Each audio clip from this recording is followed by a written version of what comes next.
Sa panahon ngayon, dapat po maging maingat at laging handa para hindi mabiktima. Sa Quiapo, Maynila, nahuli ang tangkang pangingisap umano sa 5 estudyante ng isang private school. Ang mga suspect nakasakay ng puting van. Narito ang report. Agaw pansin ang puting van na ito sa mga kalsada ng Barangay 393, Zone 40 sa Quiapo, Maynila noong Huwebes. Ilang beses itong nahagip ng mga CCTV camera na paikot-ikot. Pagmasdan naman ang grupo ito, napauwi na matapos ang isa na namang araw sa eskwela.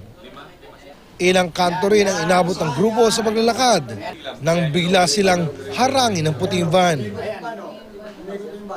Pilit daw hinila papasok ng van ang isa sa 5 lalaki. Pero nagawa nilang makatakas at nagsitakbuhan palayo. Ang mga saksi sa insidente, unti-unti nagkumpulan ilang metrong layo sa crime scene.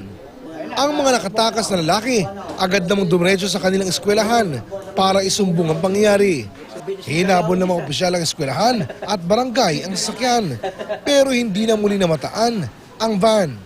Sa isa pang kuwang ito ng CCTV, makikita namang patakas ang kidnap van matapos ang insidente. Kahit pasiksikan ang mga sasakyan, pinagbigyan pa itong mauna ng isang nagmamandong tanod sa pag-aakalang nagmamadali ang sasakyan. Hindi man nahuli, nakuha ang plaka ng puting Nissan Urvan na WOW 232. Matapos ang insidente, nangako mas magiging mahigpit ang mga tauhan ng barangay para hindi na maulit ang ganitong insidente. Kinukunan pa ng pahayag ng GMA News ang pamunuan ng eskwelahan kaugnay ng insidente. Para sa unang balita, Oscar Oida reporting.